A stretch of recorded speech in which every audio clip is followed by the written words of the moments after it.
വേഗം വരുന്നവനായ യേശുക്രിസ്തുവിന്റെ നാമത്തിൽ ദൈനംദിന അപ്പം എന്ന അനുദിന വചനചിന്തയിലേക്ക് ഏവർക്കും സ്വാഗതം. ഇന്ന് നീതിയും പാപവും എന്ന വിഷയത്തെ ആസ്പദമാക്കി ചില കാര്യങ്ങളെ നമുക്ക് ചിന്തിക്കാം. അതിനാധാരമായ ഒരു വാക്യം വായിക്കാം.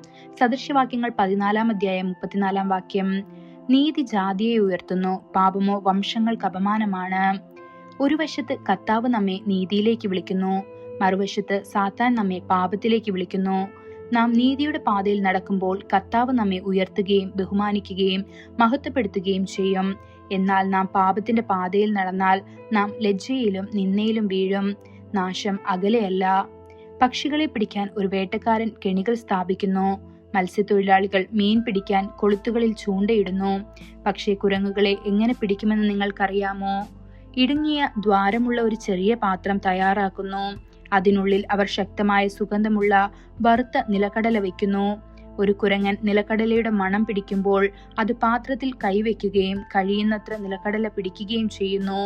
എന്നാൽ ഒരു പിടി നിലക്കടല പിടിച്ച് കൈ പുറത്തെടുക്കാൻ ശ്രമിക്കുമ്പോൾ അതിന് കൈ നീക്കം ചെയ്യാൻ കഴിയുകയില്ല. എന്നിട്ടും നിലക്കടല വിടാൻ അത് തയ്യാറല്ല. അത് വീണ്ടും വീണ്ടും ബുദ്ധിമുട്ടുന്നു. കൈകൾ പിടിച്ചിരിക്കുമ്പോൾ തന്നെ അത് പുറത്തെടുക്കാൻ ശ്രമിക്കുന്നു. അതേസമയം വേട്ടക്കാർ വടികളുമായി ഓടുന്നു. കുരങ്ങന് അപകടം മനസ്സിലാക്കുകയും അടിക്കപ്പെടുകയോ പിടിക്കപ്പെടുകയോ ചെയ്യുമെന്ന് അറിയുകയും ചെയ്യുന്നുണ്ടെങ്കിലും നിലക്കടല വിടാൻ അത് വിസമ്മതിക്കുന്നു. ഭരണി ഇപ്പോഴും കൈകളിൽ കുടുങ്ങിക്കിടക്കുന്നതിനാൽ രക്ഷപ്പെടാൻ കഴിയാതെ ഒടുവിൽ അത് പിടിക്കപ്പെടുന്നു. അതുപോലെ ഇന്ന് പലരും പാപകരമായ ശീലങ്ങളാൽ മുറുകെ പിടിക്കുന്നു. അവർ അത് ഉപേക്ഷിക്കാൻ ആഗ്രഹിക്കുന്നില്ല. പുകവലിക്കാൻ വേണ്ടി ആദ്യം അവർ പറഞ്ഞേക്കാം, ഇതൊരു സിഗരറ്റ് മാത്രമാണ്, അല്ലെങ്കിൽ സുഹൃത്തുക്കളോടൊപ്പം അല്പം കുടിക്കുന്നതിൽ എന്താണ് തെറ്റ്, അല്ലെങ്കിൽ ഒരിക്കൽ മാത്രം എന്തെങ്കിലും പരീക്ഷിക്കുന്നതിൽ എന്താണ് ദോഷം.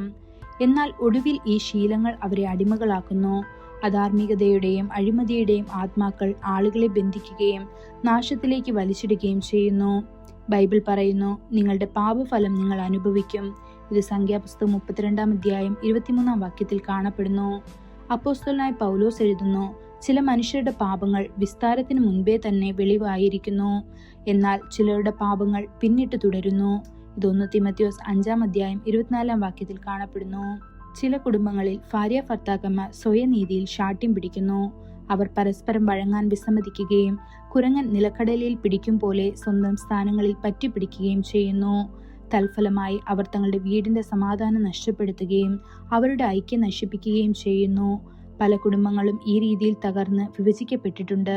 പ്രവാചകനായ യെശയ്യാവ് പറയുന്നു, മായയുടെ കയറുകൾ കൊണ്ട് അകൃത്യം വലിക്കുകയും വണ്ടിക്കയർ കൊണ്ടെന്ന പോലെ പാപം ചെയ്യുകയും ചെയ്യുന്നവർ എന്ന്.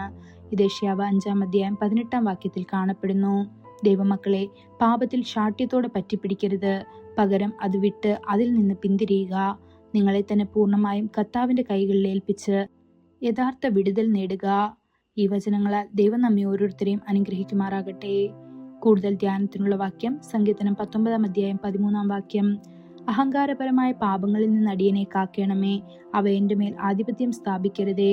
അപ്പോൾ ഞാൻ കുറ്റമില്ലാത്തവനായിരിക്കും, ഞാൻ വലിയ അതിക്രമങ്ങളിൽ നിന്ന് നിരപരാധിയായിരിക്കും. ഇന്നത്തെ ബൈബിൾ വായന രാവിലെ 2 ശമൂവേൽ 21-22 അധ്യായങ്ങൾ, വൈകുന്നേരം ലൂക്കോസ് 18 അധ്യായം 24 മുതൽ 43 വരെയുള്ള വാക്യങ്ങൾ. ആമേൻ.